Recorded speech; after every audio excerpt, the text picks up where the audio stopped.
सबसे पहले सर एक मार्केटर थे सर, मार्केटिंग का टास्क या जॉब करते थे और वहीं से अपनी जर्नी की शुरुआत की। तो सर वो मार्केटिंग वाला क्या पर्सपेक्टिव है थोड़ा सा, क्योंकि हम लोग भी कहीं ना कहीं अब चीज़ों को मार्केट करना पड़ता है। बिल्कुल सही। कुछ भी करें, चाहे प्रोडक्ट बना रहे हैं, चाहे अपनी एजुकेशंस हो हमारे पास, हमारी लर्निंग हो, उनको आज मार्केट करने की बहुत ज़रूरत है। Correct. तो क्या वो आपका रोल था और वो जर्नी कैसे शुरू हुई जो फिर टीचर के रूप में आपने कंटिन्यू करी, फिर एक लॉयर के रूप में कंटिन्यू करी, फिर एक यूट्यूबर के रूप में कंटिन्यू, तो क्या है वो सर जर्नी? तो मार्केटिंग से पहले एक्चुअली मैं म्यूजिशियन रहा हूँ। ओके। जैसे स्टूडियो में आते हुए मैंने गिटार देखा तो मुझे एक घटना याद आई जीवन की। मैंने तबला सीखा है, विधिवत सीखा है, और खैरागढ़ यूनिवर्सिटी से मैं म्यूज़िक में ग्रेजुएट हूँ। ओके। ये बात बहुत लोगों को नहीं पता है, मुझे भी नहीं पता था सर। आपको भी नहीं पता, तो कभी आएंगे घर में तो मैं तबला भी आपको दिखाऊंगा। तो जब मैं तबला सीखता था उस समय गिटार जो है हमेशा फैसिनेटिंग रहा है। आते ही मैंने देखा गिटार जो है आपको मॉडल बना देता है, आपको लोगों के बीच में चार्मिंग पर्सनालिटी बताता है। और मूवीज़ में हम ये देखते हैं कि सितार तबला बोरिंग की तरह है, गिटार जो लेकर घूम रहा है वो रॉक स्टार है, रॉक स्टार है। तो एक बार मेरे दिमाग में ऐसा आया तबला सीखने के दौरान कि मुझे गिटार सीखना चाहिए। एक मेरे मित्र थे, क्लॉडियस नाम था उनका, और वो चर्च में गिटार बजाते थे। तो गिब्सन एक कंपनी होती है जिसका गिटार बड़ा अच्छा माना जाता है। मुझे याद आया, मैं घर में मम्मा को मैं कह रहा था कि मुझे गिटार चाहिए, ख़रीदना है। मम्मी बोल रही थी क्या ज़रूरत है तुमको गिटार की। हम मिडिल क्लास फैमिली से ही थे, और जब कभी कोई चीज़ नहीं दिलवानी होती थी तो बढ़िया आंसर होता था पापा से मांग लो।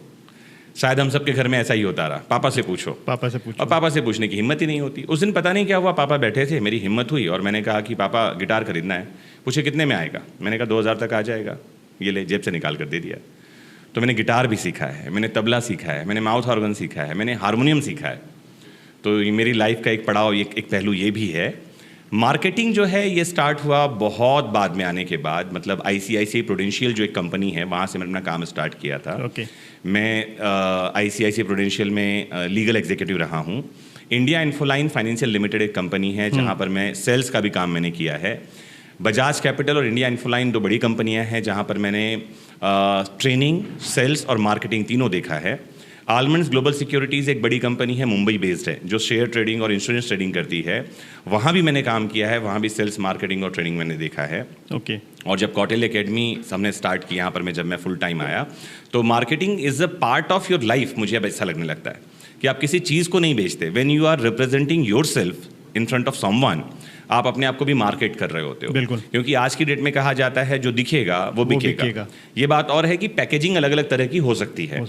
जैसे एग्जांपल के लिए आज शायद जैसे आप बैठे हुए हैं, आप एकदम बड़े कूल लग रहे हैं कैजुअल वियर में, तो ये एक तरह की पैकेजिंग है। जिसे हम कहते हैं कैजुअल पैकेजिंग। एक पैकेजिंग मेरी भी है, देखिए जैकेट पहन रखा है, ब्लैक वाला डाल रखा है, चश्मा पहन रखा है, दाढ़ी बड़कायदा ट्रिम कर रखी है। It is a kind of packaging. जब हम लोगों के सामने जाते हैं तो मुझे लगता है हम अपने आप को मार्केट ही कर रहे होते हैं। जब एक कोई इंटरव्यू देने के लिए व्यक्ति जाता है इंटरव्यू बोर्ड के सामने में, तो मुझे लगता है अपनी सर्विसेज को मार्केट कर रहा होता है। वो बता रहा होता है कि वो क्या करने जा रहा है, संस्थान के लिए क्या करेगा और बदले में उसे क्या सैलरी या क्या पैसे चाहिए होंगे। तो मुझे लगता है life is all about marketing. तो सर आपने जो बताया कि एज अ जर्नी आपकी जो स्टार्ट हुई, एज अ मार्केटर स्टार्ट हुई। हाँ। तो ये जो मार्केटर से टीचर बनने की जो जर्नी थी वो कितना एक टाइम स्पैन था?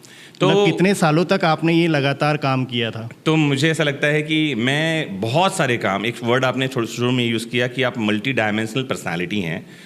उसका रीज़न मुझे लगता है सिर्फ ये है कि मैंने बहुत तरह के काम किए हैं। जैसे टीचिंग का काम मैंने पहली बार कब किया था, मुझे याद आता है जब मैं क्लास 5th में था।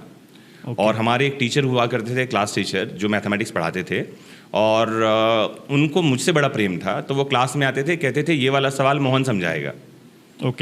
और वो क्वेश्चन लिखकर चले जाते थे क्लास से, और पूरी क्लास में समझा रहा हूँ, क्लास में मैथमेटिक्स पढ़ा रहा हूँ, क्लास में बैठ करके। तो वो उनका मेरे ऊपर इतना ट्रस्ट था। अब मुझे लगता है कि क्योंकि इंसान बहुत अच्छे थे, ऐसा कहूँगा कि वो काम चोर थे तो गलत हो जाएगा, बहुत नॉलेजेबल थे। लेकिन वो आते थे, क्वेश्चन लिख देते थे, कहते थे मोहन समझाएगा। ऐसा नहीं समझा पाएगा, नहीं समझा पाएगा, ये नहीं पूछते थे, फुल कॉन्फिडेंस। हाँ, ये समझाएगा, चले जाते थे। फिर पूरा क्लास में ले रहा हूँ।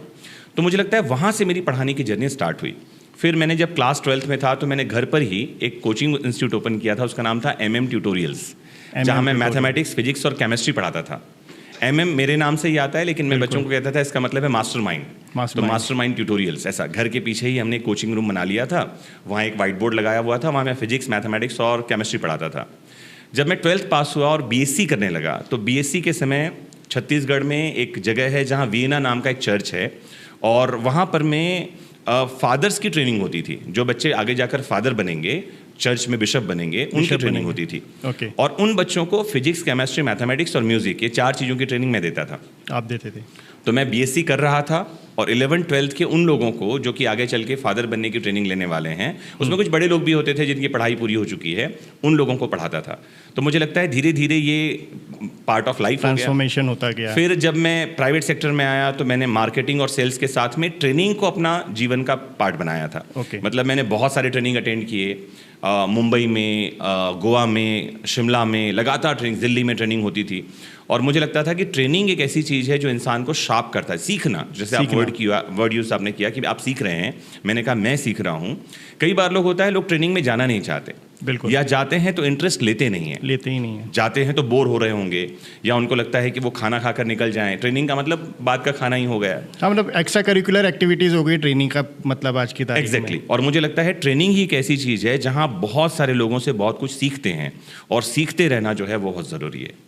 बिल्कुल सर, आज के टाइम में तो सीखना बहुत ज़रूरी है, क्योंकि सीखने के इतने साधन हैं। हाँ। और मैं ये मानता हूँ सर, जितनी ज़्यादा चीज़ें उतने कंफ्यूज हम होते हैं। कहने को तो हम एक we are living in a informed world, आज सारी तो जानकारियाँ हैं हमारे पास। हाँ। फिर भी क्यों हम इतने कंफ्यूज हैं, वो हम गेज ही नहीं कर पा रहे हैं। मुझे ऐसा लगता है कि कन्फ्यूज़न का कारण ये है, जब हमारे पास ऑप्शंस ज़्यादा होते हैं तब कन्फ्यूज़न बढ़ना स्वाभाविक है। जैसे एक छोटा बच्चा है, अगर उसके पास एक खिलौना है, आप देखिए उस खिलौने को वो तब तक खेलेगा जब तक वो खिलौना एग्जॉस्ट ना हो जाए, वो बच्चा एग्जॉस्ट ना हो जाए।